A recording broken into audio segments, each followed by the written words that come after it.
We're gonna create the perfect filet mignon in your home kitchen. We'll start by selecting the right steaks. We'll season it exactly right and cook to the perfect doneness, and we'll finish with an umami topper that will blow your mind. Let's get it started. Now, selecting the right steaks, take a look. This is a filet mignon cut from the tenderloin with that side muscle removed. The abundance of marbling is what you'll find in Certified Angus Beef. If it's not certified, it's not the best. All right, we're gonna start with Himalayan sea salt, generous amount on both sides, and then pick up some of that excess on the sides. And the same with our 5-pepper blend. This looks like a lot of seasoning, but it's really not, because if you think about this is an 8-ounce filet, we want to have it seasoned through each bite. We're going to have this sit overnight and have that seasoning get all through these steaks.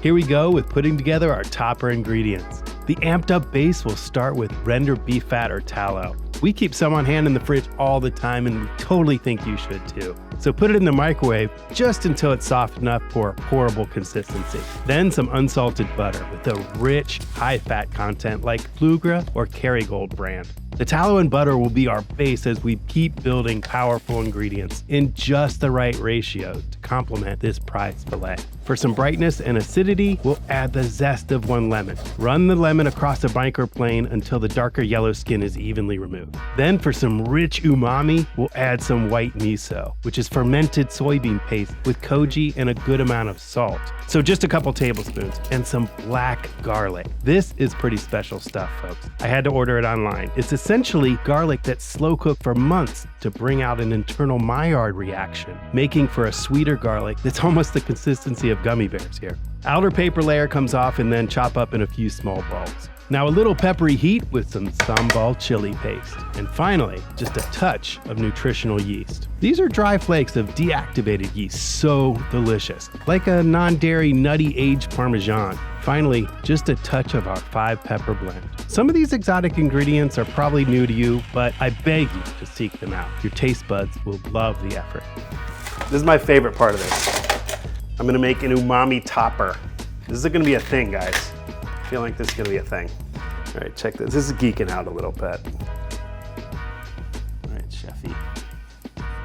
Mixing a little arts and crafts with some chefy here. The idea is I want a landing pad for my topper. I don't want the butter to be on the Sharpie, so I'll just turn it over now and I can see where those circles are. This umami topping, and we're gonna put a little scoop, check it out, right in the center. Should get a nice big scoop in there.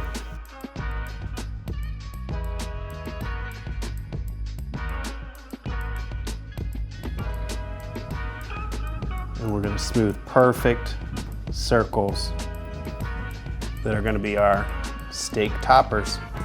We'll get this in the fridge. Check this out.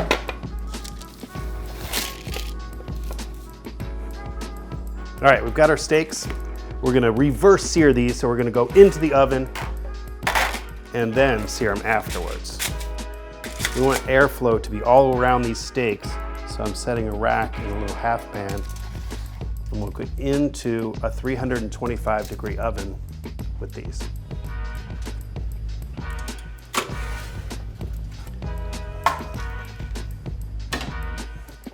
So we're just gonna flip these so we can get even cooking all the way around on a reverse sear. And at this time, I'm gonna put a probe in there so I can monitor the internal temperature. So I'll go exactly to my target, which is going to be 105 degrees. Go back in the oven.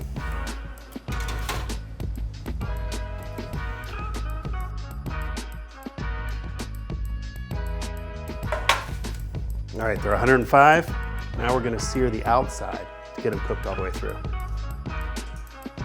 Little water, test your heat, there it is.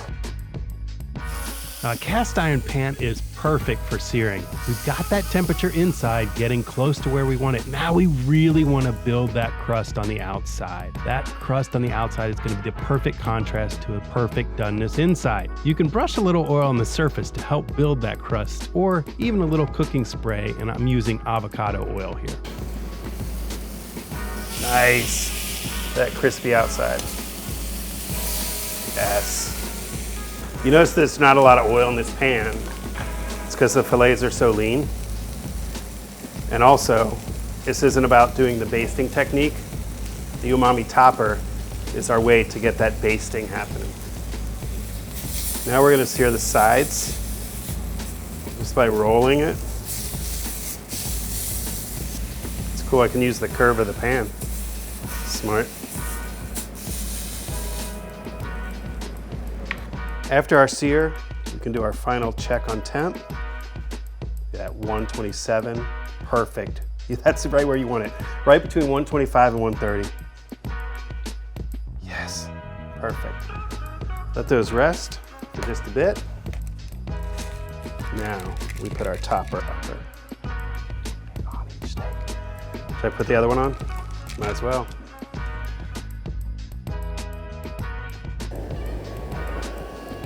It may seem like nothing's happening, but when it happens, oh, it'll happen quickly. You can see I'm using a butane brule torch here, but you could also do this under the broiler with a careful eye. Stop the heat just as the mixture melts over the edge. A squirt of fresh lemon juice is the final touch before we slice into these beauties. Oh, it's so tender. Oh, perfect doneness. Unbelievable.